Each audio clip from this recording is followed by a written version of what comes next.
Before we dive in, I have a small favor to ask. I'm really aiming to shatter that magical milestone of 1,000 subscribers.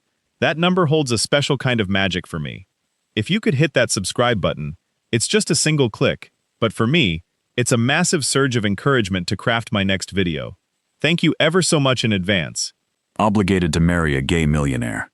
But what happened on her wedding night? Don't touch me like you want me, Camila said, her own voice sounding alien in that vast, cold, unfamiliar room. Diego Valverde paused, his hand halfway to her cheek. He looked at her as one looks at something one doesn't know how to handle, something delicate that might break or explode, and slowly lowered his arm. I wasn't going to touch you, he said, taking a step back. I was going to brush a strand of hair from your face. That's all. Camila laughed, but it was a graceless, dry laugh, the kind that escapes when the body doesn't know whether to cry or scream. She'd been wearing the wedding dress for 9 hours. Her feet ached inside her shoes. Her makeup had smudged slightly around her eyes, not from sadness, she told herself, but from sheer exhaustion, the kind of weariness that accumulates when you spend an entire day smiling for cameras and for guests you didn't even know. The presidential hotel's bridal suite occupied the entire 24th floor. Floor-to-ceiling windows displayed the city lights like scattered jewels on black velvet. White flowers were everywhere. Peonies, roses, jasmine. Their perfume so dense it made Camila's throat tighten. Champagne sat untouched in a silver bucket. An enormous bed with almost offensively white sheets lay spread with that meticulous luxury hotel perfection that no one would disturb that night, because they both knew. They had both known from the beginning, from the moment Camila's father had walked into the living room that afternoon, his face ashen and his hands trembling, that this marriage wasn't a marriage. It was a transaction, adorned with a white dress and orange blossoms. Well, we're married now, Camila said at last, crossing her arms over her embroidered bodice. We've played the part for your family and for mine. Now what, Diego? Do we sleep on opposite sides of the bed like siblings, or do you take that ridiculously expensive armchair while I sit here feeling like the biggest idiot in Mexico? Diego loosened the black bow tie of his tuxedo. His long, manicured fingers trembled almost imperceptibly, something Camila hadn't expected to see in a man who, just hours before, had seemed carved from marble before the altar, impeccable, serene, the perfect heir to the Valverde Empire. There's something I have to tell you, he said, his voice dropping in pitch. It became more intimate, as if the hotel walls had ears and he didn't trust them. Something they didn't tell you when they arranged this deal with your father? A chill ran through Camila. Not from surprise. She'd felt for weeks that a piece was missing from this absurd puzzle. It was because she knew, with the cold certainty of someone who anticipates the blow before it lands, that whatever he was about to say would change everything. Tell me, she said, surprised by the firmness in her own voice.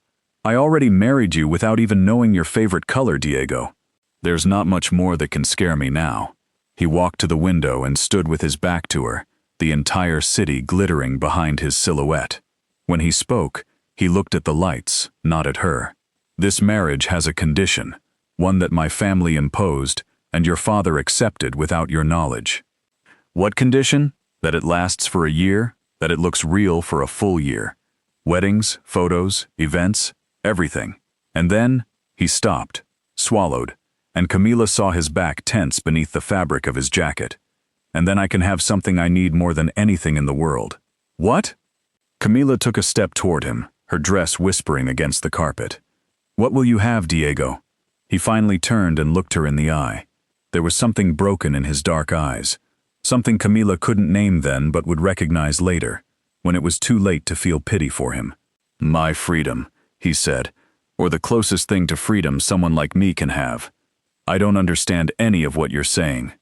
I know, and I'm not going to explain everything tonight, but I need to ask you something, Camila, and I know I have no right to. I need you to trust me a little, enough for this to work. Camila felt something tighten in her chest, an invisible fist clenching around her ribs. She thought of her father, of the house they had almost lost, of the debts that had swallowed a lifetime of savings, of her mother's eyes, silently begging her to accept this arranged marriage, as one accepts a lifeline. She thought of everything she had left behind to put on this dress, And she thought too of the baby she had lost 8 months ago, of how nothing seemed to matter much after that, not even marrying a stranger. "Trust you," she repeated, her voice trembling slightly. "Diego, I don't even know who you are." "I know," he said again, taking a step toward her. "But I promise I won't hurt you. I promise that this year, even if it's a lie to the world, I will treat you with respect. With the respect you weren't given when they decided your life without asking you." Camila looked at him, searching his face for a lie, for deceit, for a trap. She found none. Instead, she saw a weariness similar to her own, a burden Diego carried that she didn't yet understand. "All right," she said finally. "A year. But I want you to know something. Diego Valverde. If you ever lie to me about something important, if I discover there's something more behind all this that you're not telling me, I won't stay silent and endure it. I have my pride too, even if my family has no money." A faint smile touched Diego's face, the first real smile Camila had seen on him all day. "That's clear to me," he said. "And I truly hope, when the time comes for you to know the whole truth, you won't hate me too much." The words hung in the air like a warning Camila couldn't quite decipher. She turned, ready to ask more, to demand he explain once and for all what the hell was going on. But at that moment, there was a knock on the suite door. 3 sharp, authoritative raps, followed by a woman's voice Camila recognized instantly.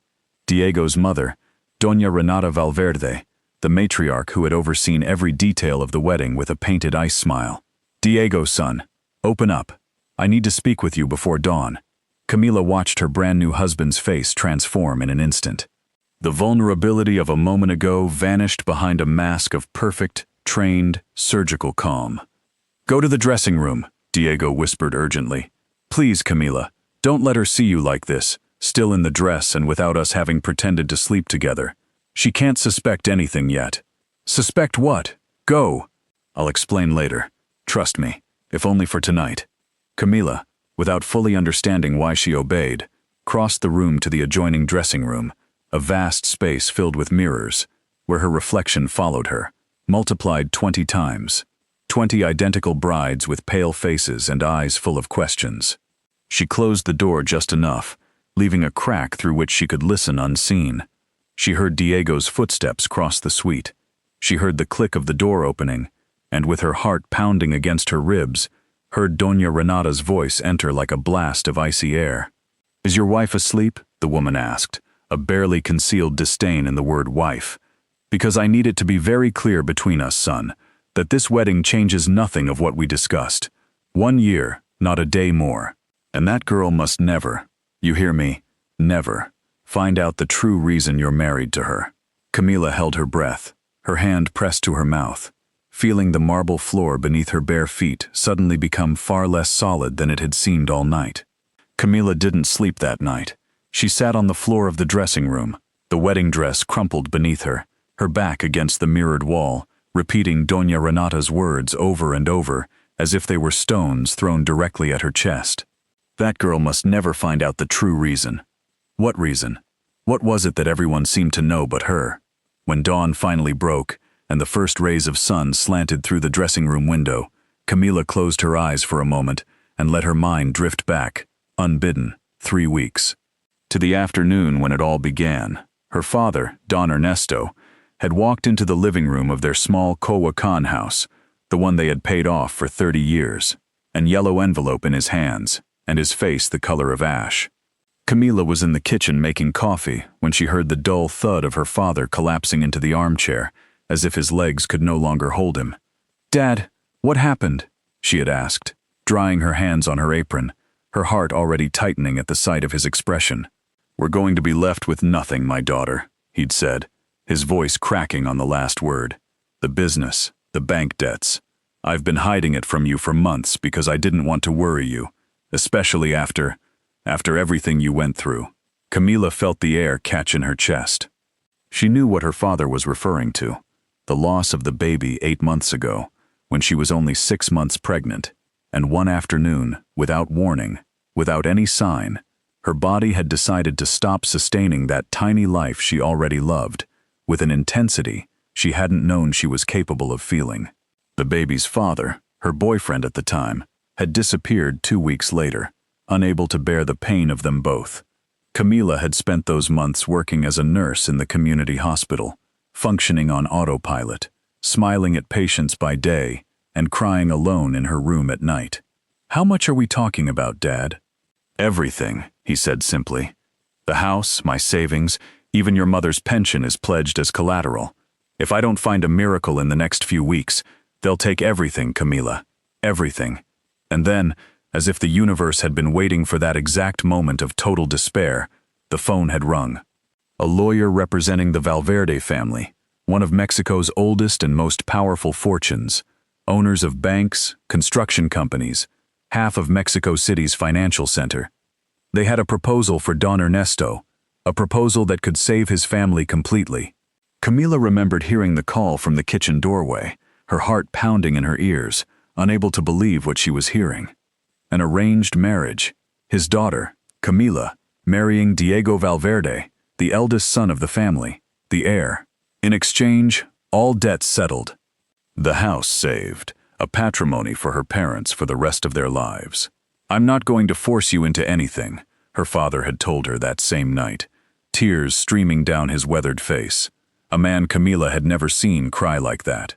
"I'd rather lose everything than sell you like your—" "Dad," she had interrupted him, and at that moment something hardened inside Camila, something that no longer feared, because she had already lost what hurt her most to lose. "I've already lost my baby. I've already lost the man I thought I'd spend my life with. What more do I have left to lose? If this saves you, I'll do it." It hadn't been an act of love for Diego Valverde, a complete stranger until that moment. It had been an act of love for her parents, for the house where she had grown up, for the only certainty left in a world that had already taken everything else from her. They had met barely 2 weeks before the wedding, at awkward, formal dinners overseen by lawyers from both families. Diego had always been courteous, distant, almost shy, in a way Camila hadn't expected from a man so rich and so handsome. He had never touched her beyond a perfunctory kiss on the cheek. He had never hinted at even a shred of desire for her, something Camila had interpreted as respect at the time. But now, after hearing Doña Renata the night before, she was beginning to understand in a completely different light. A noise at the dressing room door pulled her from her memories. It was Diego, his face tired and with deep circles under his eyes. Clearly he hadn't slept either. "My mother has left now," he said softly. "Can you come out?" Camila rose from the floor, her legs numb, and walked into the main room. The suite remained untouched, the bed undressed, the champagne still unopened. Diego had removed his tuxedo jacket and had his shirt unbuttoned halfway down his chest, his bow tie hanging loosely around his neck. "I heard everything," Camila said, crossing her arms. "I heard what your mother told you, that I can never find out the real reason." "The real reason for what, Diego?" He ran a hand through his dark hair, disheveling it further, and for a moment he seemed much younger, much more lost than his air's bearing usually allowed him to appear. "I need time," he said. "I need you to trust me a little more." "No." Camila took a step towards him, her voice firm, without shouting, but without yielding an inch. "Yesterday, I told you that if you lied to me about something important, I wouldn't stay silent. Today, I already know there's such a big secret that your own mother comes at midnight to make sure I never discover it." "That's not a minor detail, Diego. That's the heart of this whole marriage." Diego looked at her for a long time, as if he were fighting an internal battle between what he wanted to tell her and what he had promised not to say. In the end, he sighed, defeated. "All right," he said. "I can't tell you everything, but something might help you understand a little. In the closet in this room, there's a box under my suits. I shouldn't show it to you, but I'd rather you found it with me present than found it alone, and drew your own mistaken conclusions." He walked to the ample closet, one of those spaces that in Camila's house would have been the size of her own room. And from the very back, hidden behind a row of impeccable suits, he pulled out a small wooden box with bronze fittings already darkened by time. He handed it to her, his hands trembling slightly. Camila opened it slowly.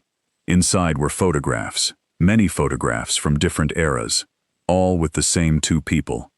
Diego, younger in some, and another man, dark-haired, with a wide smile and light eyes, who appeared with him on beaches, in restaurants, at what looked like private parties. In one of the more recent photos, the two looked at each other with an intimacy that left no room for doubt. Their hands intertwined over a table, their faces inclined toward each other, with a tenderness Camila had never seen in Diego until that moment. Beneath the photographs were letters, dozens of handwritten letters, carefully folded. Camila picked up the one on top. It was addressed to Diego and began with the words, "My love, every day we spend hidden is a day we steal from the life we deserve to live together." The signature at the end read Rafael. Camila looked up at Diego, who watched her with a pale, expectant face, like someone awaiting a sentence. "Rafael," she said softly, more an affirmation than a question. "He is the person I love," Diego said, and his voice barely broke on that phrase, as if they were the first true words he had spoken in months, for 5 years now, and my family will never, ever in their lives accept that the heir of the Valverdes loves a man. The silence that followed felt heavier than anything Camila had carried in the last 8 months. She looked at the letter in her hands, at the photograph of the two intertwined men, and strangely felt that a piece of the puzzle finally clicked into place, even though many more pieces were still missing, and an icy intuition told her that the missing ones would hurt much more. "Why didn't you tell me from the beginning?" Camila's voice came out sharper than she had intended, laden with a betrayal that was just beginning to settle in.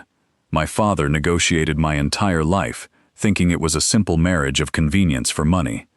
No one told me that I was actually covering up something much bigger." Diego sat on the edge of the bed, the box of letters still between them like a minefield. "Because if we had told you before the wedding, your family could have backed out," he said. "Or worse, someone would have leaked it to the press before everything was properly arranged. My mother calculated every step of this as if it were a chess move, Camila, and you and I were the pieces she found convenient to move. How nice." Camila placed the box on the nightstand with a harder thump than she had intended. "So not only did my father sell me without telling me the whole truth, but you also used me for a whole year pretending to be your wife so that no one would suspect you actually love another man. What do I gain from all this, Diego? Apart from your parents' house being safe, you gain your freedom at the end of the year," he said, standing up, seeking her gaze. "A clean divorce, a generous financial settlement, your life completely resolved. And he lowered his voice, "I gain time. Time so that my father, who is already ill, doesn't die thinking his son failed him. Time to find a way to tell my family the truth, without it meaning losing everything, including Rafael." Camila looked at him intently, and for the first time since opening that box, she felt something she hadn't expected to feel, a kind of uncomfortable compassion mixed with anger, because she understood better than anyone what it was like for a person's life to be decided by others, what it was like to carry a secret so painful that it threatened to shatter them in two. "And does Rafael know about me?" she asked. "Does he know you're married?" "He knows everything," Diego said. "It was actually his idea. He preferred this to me disappearing from his life, while my family married me off to some heiress who would actually want a real marriage and complicate things further. With you, at least we knew there was a clear agreement. A year, nothing more. How convenient for everyone," Camila said bitterly. "Except for me, who didn't even know the full rules of the game I was playing." Diego opened his mouth to reply, but at that moment, a knock sounded at the door again, this time softer, almost tentative. Camila and Diego looked at each other with the same alarm reflected in their eyes. "Who is it?" Diego asked, his voice tense. "Room service," a female voice replied from the other side. Diego let out the breath he had been holding and walked toward the door, but before he could open it fully, it swung open from the outside with a master key. And it wasn't a waitress who entered pushing a cart, but Doña Renata Valverde herself, already dressed in a pearl-colored pantsuit, her hair perfectly coiffed, despite it only being a few hours since she had left. "Forgive the interruption," the matriarch said, though her tone didn't sound apologetic at all, but she needed to see them both together before the press breakfast. Her eyes, sharp as a bird of praise, immediately landed on the open wooden box on the nightstand. Camila saw Doña Renata's face transform. the social smile vanish in a second, replaced by an expression of cold, controlled fury, far more terrifying than any shout. "Diego," she said with a forced calm, "can you explain to me why that box isn't where it should be?" "Mother, I decided to show it to her," Diego said, planting himself between his mother and Camila, with a firmness Camila hadn't seen in him until that moment. "She has the right to know the truth of what she's living. She's my wife, at least in front of the world." In front of the world, exactly. Doña Renata closed the door behind her with a sharp click. "And in front of the world is where this information has to stay, son. In the head of a girl we didn't even know 3 weeks ago, whose family was about to lose their house to debt, and whom we paid generously to solve a problem, not to become your confidant." Camila felt the blood rush to her face, a mixture of humiliation and rage that tightened her throat. "With all due respect, Doña Renata," she said, surprised by the firmness she found in her own voice, "you can buy my silence in front of the press, in front of your friends, in front of whoever you want, but you cannot buy my dignity within the 4 walls of this room. If I'm going to pretend to be your son's wife for a whole year, I at least deserve to know the complete truth of what I'm pretending to." Doña Renata studied her with a gaze that swept over Camila from head to toe, as if evaluating an employee who had dared to raise her voice. Something in that gaze, however, seemed to reconsider, recalculate. "You have character," the matriarch finally said, almost as a grudging compliment. "That can be useful to us, or it can be a serious problem. It depends on how you use it in the next 12 months. "Is that a threat?" Camila asked, not looking away. "It's an observation," Doña Renata replied. "Listen to me carefully, girl, because I'm only going to say it once. My son has a sick father, literally, who will not survive the scandal of finding out that his only male heir is homosexual. He has a family fortune that depends on this marriage, looking impeccable for as long as necessary. And as of today, he has a wife who will either help us protect all of that, or become the most expensive obstacle this family has ever had to remove from its path." "Mother," Diego said, his voice hardening, "don't speak to her like that. I speak to her as she needs to be spoken to right now, son. Because your future, mine, and your father's depend on this." Doña Renata turned toward the door, but before leaving, she stopped and looked at Camila one last time. "Welcome to the family, Camila. I sincerely hope you know how to play your part well for the good of all, including yourself." The door closed behind her with the same surgical coldness with which it had entered. Camila stood frozen in the middle of the suite, trembling, not from fear, but from a rage that coursed through every muscle in her body. Diego approached slowly, as one approaches a wounded animal. "I'm sorry," she said. "I shouldn't have spoken to you like that." "I don't need you to apologize for your mother, Diego." Camila wiped away an angry tear that had escaped without permission. "I need you to understand something. I've just agreed to be part of a much bigger and much more dangerous lie than I imagined when I said, 'Yes, I do,' in front of the altar. And if I'm going to carry this for a whole year, I need clear rules. Starting with this one: never ever let your mother speak to me as if I were an object bought at auction." Diego nodded slowly, and something in his expression, a mixture of respect and something akin to relief, told Camila that for the first time since this madness had begun, there was someone in that room willing to see her as a complete person and not just a piece on the Valverde's chessboard. But deep down, Camila knew that Doña Renata's words had not been just a warning. They had been a promise, and women's promises, she thought, almost always ended up being fulfilled in the most painful way possible. 3 weeks after the wedding, Camila had already moved into the Valverde mansion in Las Lomas, a sprawling white stone estate with gardens so vast they required a golf cart to traverse. She had grown accustomed, as much as one can grow accustomed, to living within a lie, to the peculiar routine of their marriage. Formal breakfasts attended by the household staff, where Diego would hold her hand with a perfectly feigned tenderness. Social events where they'd smile for the cameras as if they were Mexico City's most devoted couple, and private nights where each would retreat to their separate bedrooms, exchanging little more than a polite "good night." That afternoon, however, Diego had requested something different. "I need you to meet someone," he'd said over breakfast, a nervousness in his voice that Camila was beginning to recognize. It manifested as a tic, his thumb tracing the rim of his coffee cup without bringing it to his lips. Someone important to me. Camila knew immediately who he meant. They'd arranged to meet at a small, discreet cafe in the Roma neighborhood, far from the usual circuits where Diego Valverde might be recognized and cause a scandal. Camila arrived first, settling into a back table. 10 minutes later, she watched Diego enter, accompanied by a man she recognized instantly from photographs in a box. Rafael. Tall, with tanned skin, and a nervous smile that failed to mask the evident tension of the moment.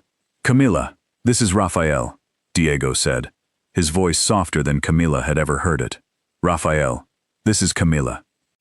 "It's a pleasure," Rafael said, extending his hand, though his eyes betrayed a mix of curiosity and something akin to fear. "Diego has told me about you, about how grateful he is that you've agreed to all of this."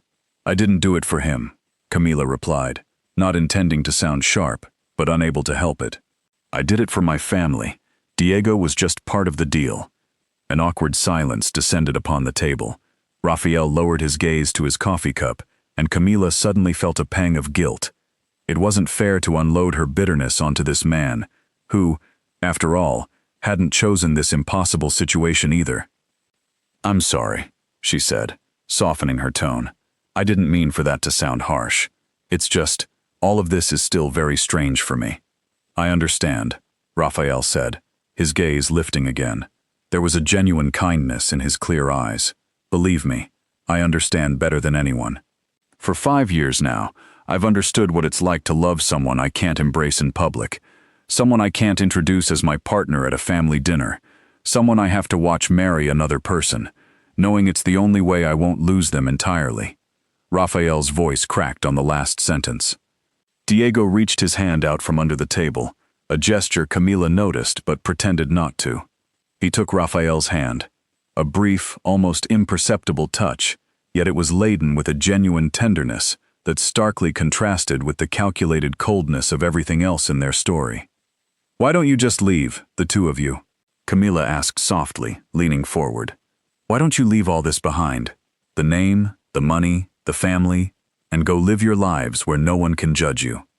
Diego and Rafael exchanged a long look, the kind only shared by two people who had already had that conversation hundreds of times in private. "It's not that simple," Diego finally said. "My father is truly ill. He has a heart condition. It's not an exaggeration from my mother.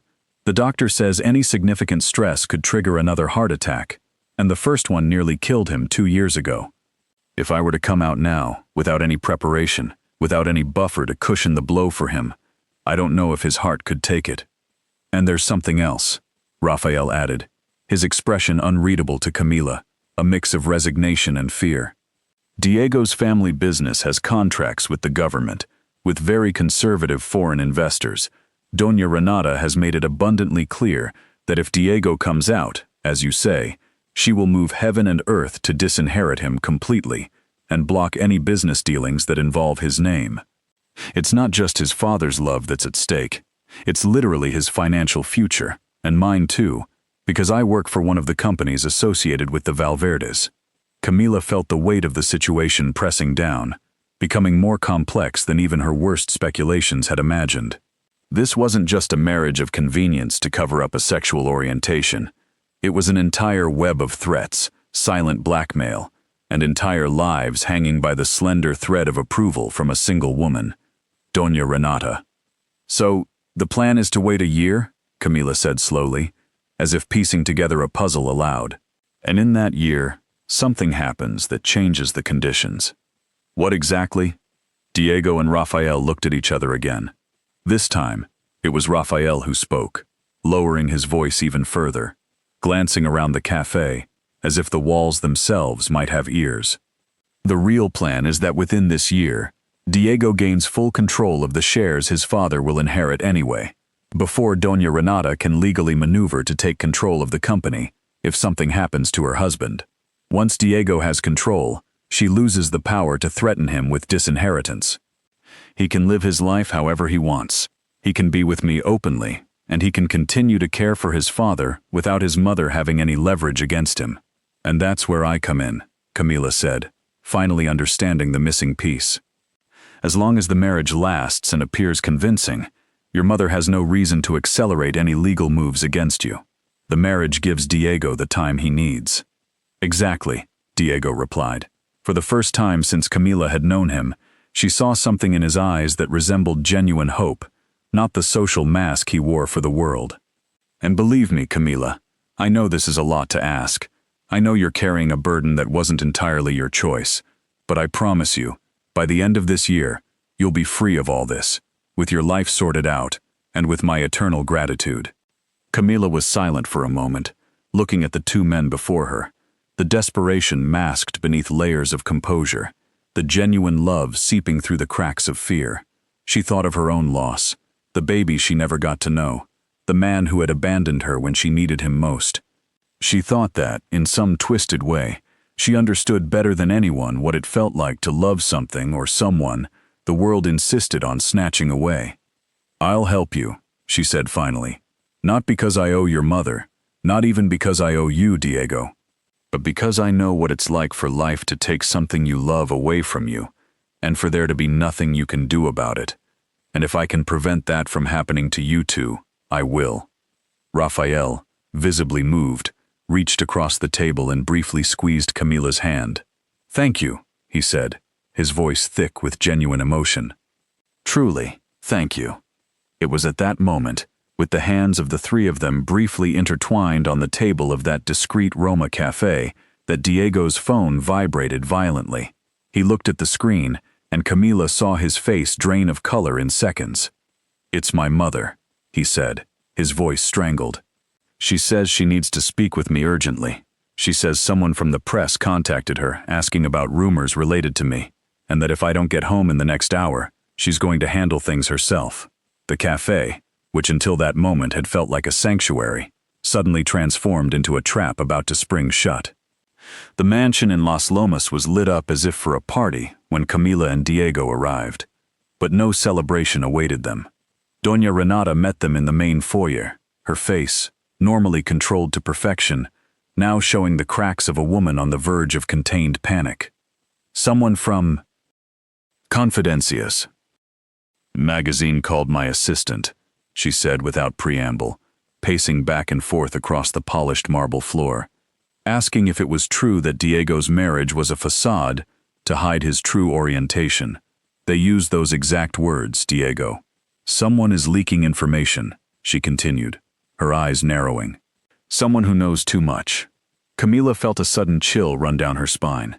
She thought immediately of Rafael, of the cafe, of whether anyone had seen them, if some curious waiter or social photographer had recognized Diego Valverde holding another man's hand under the table. "Who else knew about today's meeting?"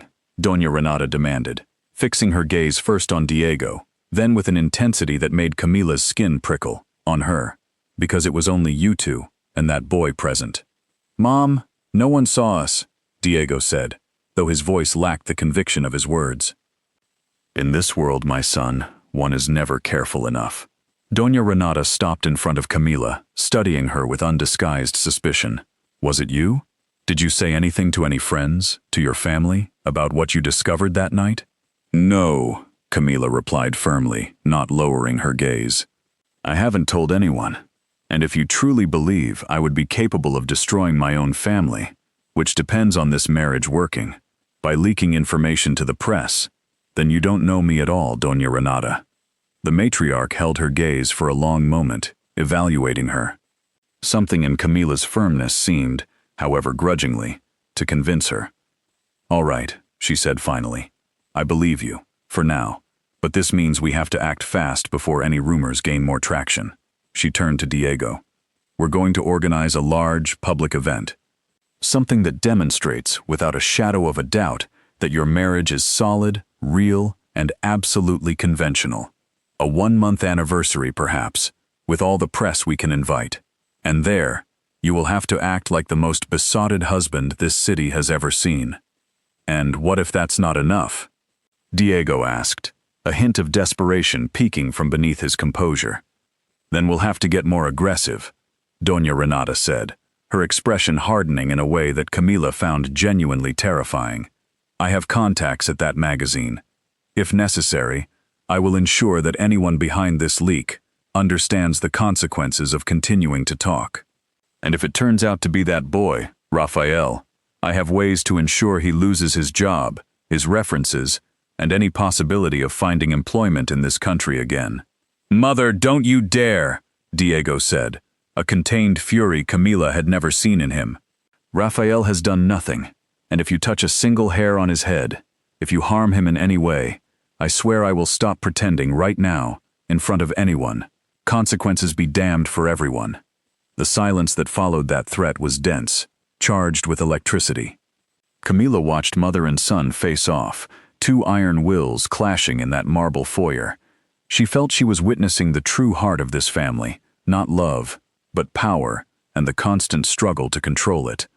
"I won't touch anyone," Doña Renata finally said, though her tone was not one of surrender, but of a tactical retreat.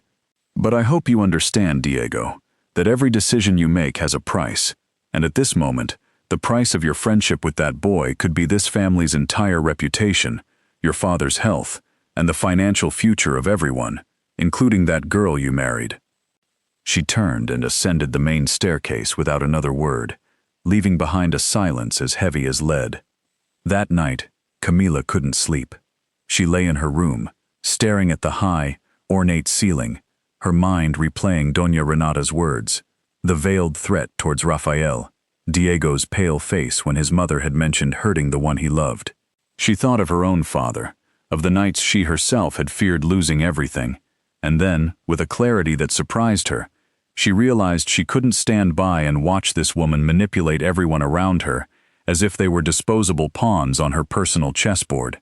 She rose from bed at 3 a.m., threw a robe over her nightgown, and tiptoed through the silent mansion corridors to Doña Renata's private study, a room she knew she shouldn't enter without permission. But tonight, she felt an urgent need to explore. The door was ajar. Inside, on the mahogany desk, lay a folder bearing the letterhead of a law firm. Camila, her heart pounding, approached and opened it with trembling hands. It was a legal document, a draft of a property settlement agreement dated just a few days prior. It detailed the conditions under which Doña Renata planned, should her husband pass away before Diego resolved his personal situation, to take temporary control of the company's shares through a trust, leaving Diego without any real decision-making power for at least 5 years.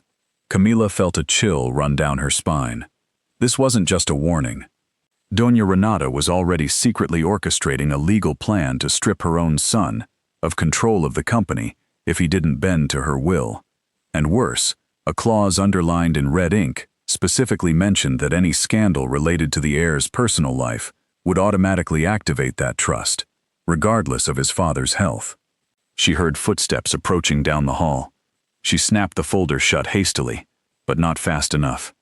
The study door swung open completely, revealing Doña Renata, clad in a silk robe, her expression a mixture of surprise and icy fury. "What do you think you're doing in my study at this hour?" she asked, her voice dangerously calm. "Going through my private documents?" Camila, her heart racing but determined not to show fear, lifted her chin and held up the folder for a moment, before placing it back on the desk. "I see how far you'll go to control your own son's life," she said, deciding in that instant that she wouldn't stay silent while Doña Renata destroyed him, or Raphael, all to protect a name. "And what do you intend to do about it?" Doña Renata asked, a cold smile not reaching her eyes. "Are you going to run to my son and tell him what you found? Are you going to try and play the heroine in a family that isn't even yours?" Camila met her gaze, feeling that in that moment, in the dark study at 3 a.m., she made a decision that would change the course of everything to come. "I'm going to do something much simpler, Doña Renata," she said, her voice deeper, more confident than she'd ever heard it. "I'm going to personally ensure you never use fear as a weapon in this family again, and I'll start tomorrow, to your face, in front of whoever needs to see it." The 1-month anniversary event Doña Renata had organized had transformed into the grandest party the Lomas mansion had seen in years. 200 guests, including political and business partners, and of course, the entire society press, all gathered under white tents in the main garden, a string quartet playing, and waiters circulating with champagne flutes. Camila wore a champagne-colored dress that Doña Renata herself had chosen, and outwardly, she played her part perfectly.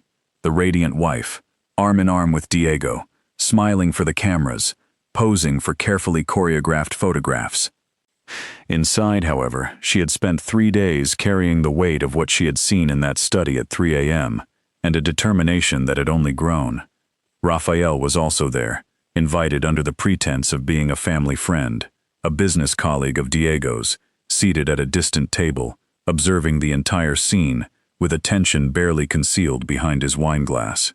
It was during the toast, when Don Fernando Valverde, Diego's father, thinner and paler than Camila remembered from the wedding, rose with difficulty, leaning on a cane he hadn't used before, to say a few words about his happiness at seeing his son so well accompanied, that everything began to unravel.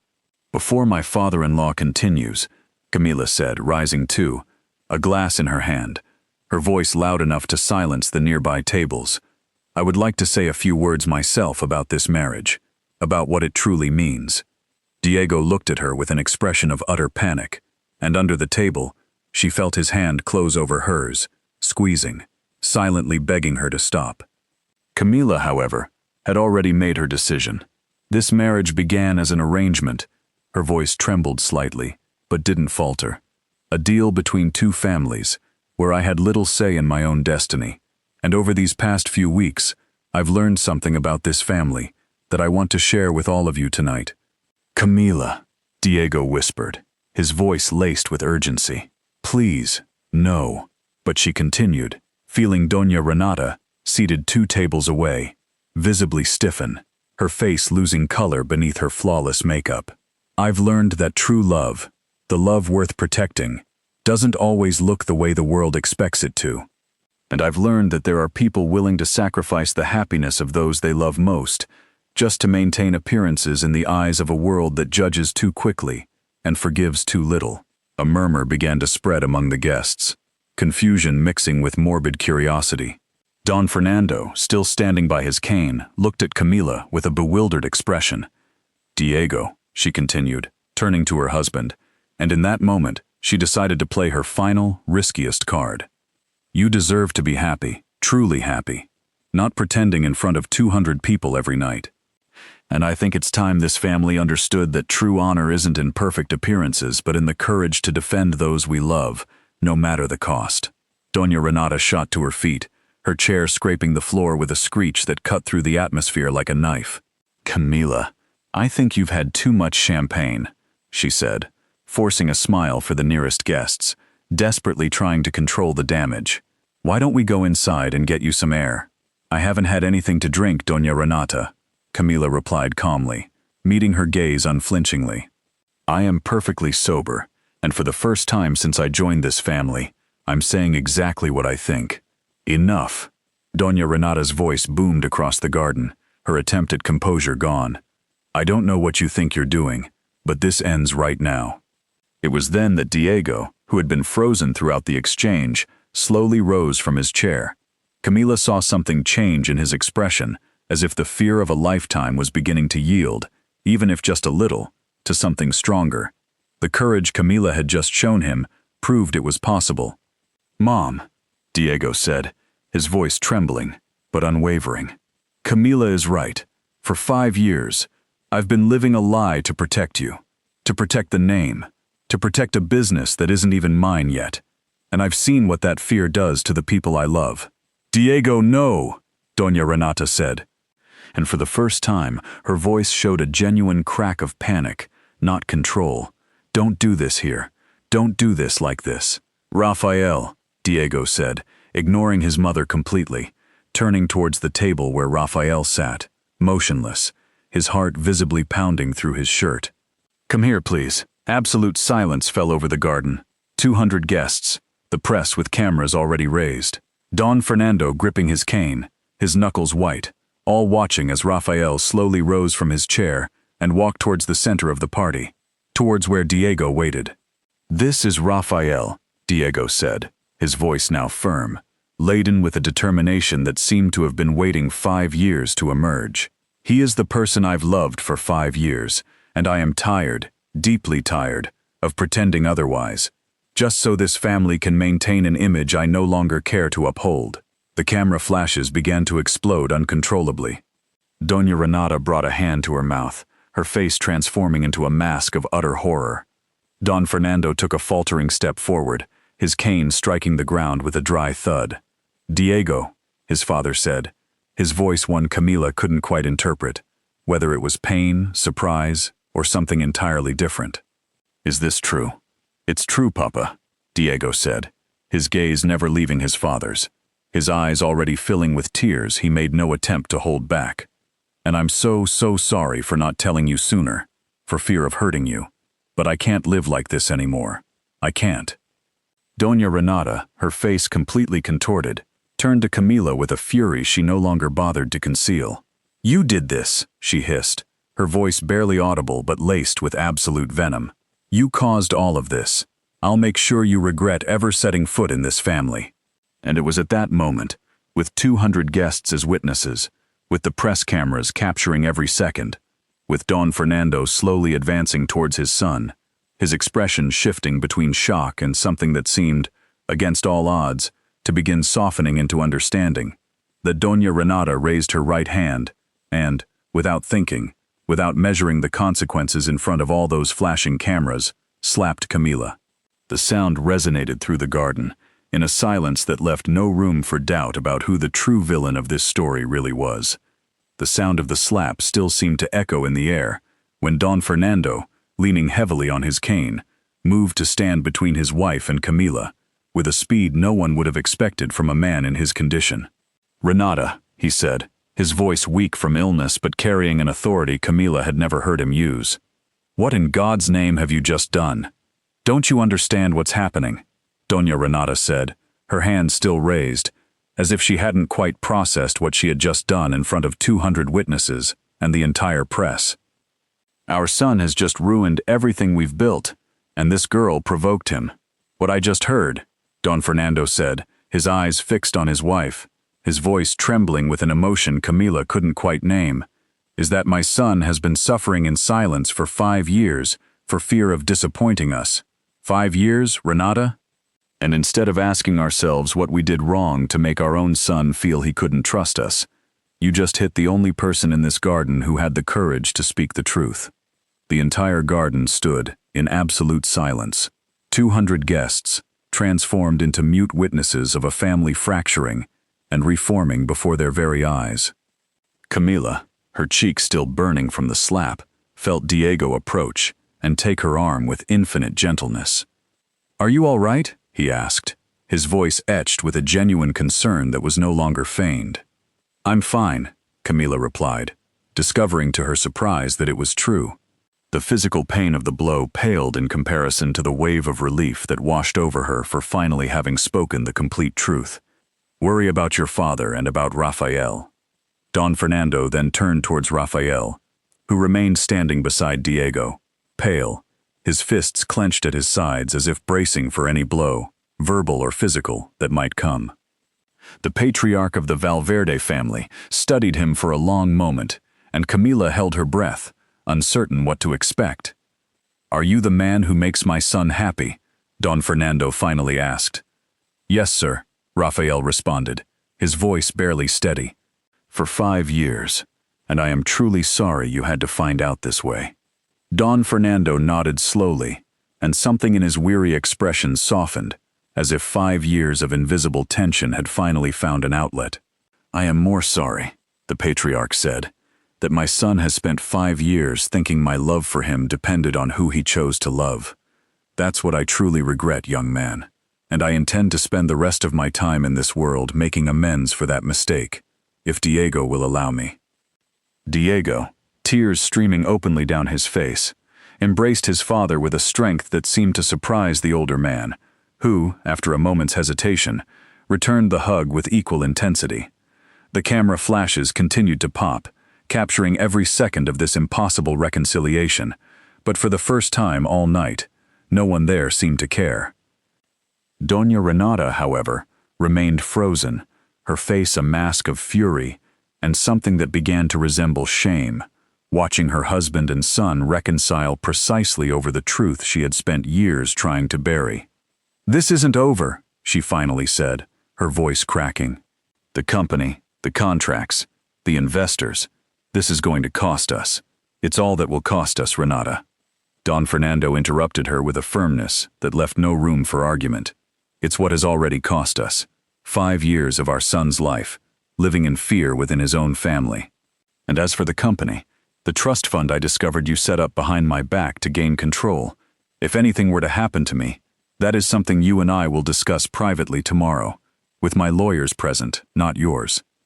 Doña Renata's face turned ashen at the revelation that her husband knew about the trust fund. Camila understood in that moment that Don Fernando had been far more aware of his wife's machinations than she could have ever imagined. The weeks that followed that night brought a cascade of changes that Camila could barely process. The news did indeed become a media scandal, but not the kind Doña Renata had feared. The press, for the most part, treated the story with a surprising tenderness, focusing on Diego's bravery and his poignant reconciliation with his father, rather than any lurid details or judgment. Don Fernando, in an interview that stunned all of Mexico, publicly declared his full support for his son and Rafael, and announced that the following year, the company would launch a diversity and inclusion initiative in memory of all the time their family had lost to the fear of being honest. Doña Renata, faced with the very real possibility of losing not only control of the company, but also her marriage, finally opted for a change in attitude that surprised everyone.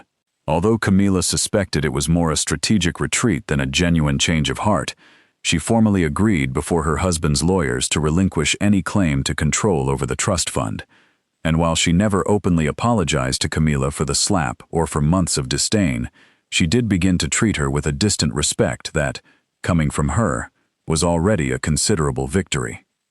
Diego and Rafael, finally freed from the weight of secrecy, began to build a life together openly, with the unconditional support of Don Fernando, whose health, surprisingly, seemed to improve in the following weeks, as if the burden of the lie he had unknowingly carried had also been affecting his heart more than the doctors had diagnosed. And Camila, just as she had promised herself from the beginning of this madness, received her freedom. The divorce was processed amicably, quickly, without any further scandal. The financial settlement Diego insisted on giving her far exceeded what had originally been negotiated with his father, not as payment for her silence, but as a genuine acknowledgement of gratitude for having had the courage to speak the truth, when everyone else preferred the comfortable silence of well-dressed lies. With that money, Camila not only secured her parents' home forever, but was finally able to fulfill a dream she had left buried since the loss of her baby. She returned to university to complete her specialization in neonatal nursing, determined to dedicate her life to caring for other babies, since she couldn't keep her own. A year after that wedding night, where everything had begun as a cold lie in a hotel suite, Camila found herself at a party again, this time much smaller, much more intimate, the wedding of Diego and Rafael. It was held in the garden of the mansion in Las Lomas, with Don Fernando weeping with happiness in the front row, and Doña Renata seated a little further back, applauding with a smile that, for the first time, seemed almost genuine. Camila was the guest of honor. She sat beside a young doctor named Andres, whom she had met at university, someone who looked at her with a simple, sincere affection, without secrets, without hidden agendas, without lies to protect. As Diego passed by her, now the legitimate husband of Rafael in the eyes of the world, he paused for a moment and took her hand. "Thank you," he said, his eyes shining, "for having the courage that I lacked for 5 years." "Thank you," Camila replied, a smile gracing her lips with a peace she hadn't felt in months, "for teaching me that sometimes the family you choose is worth so much more than the one destiny imposes."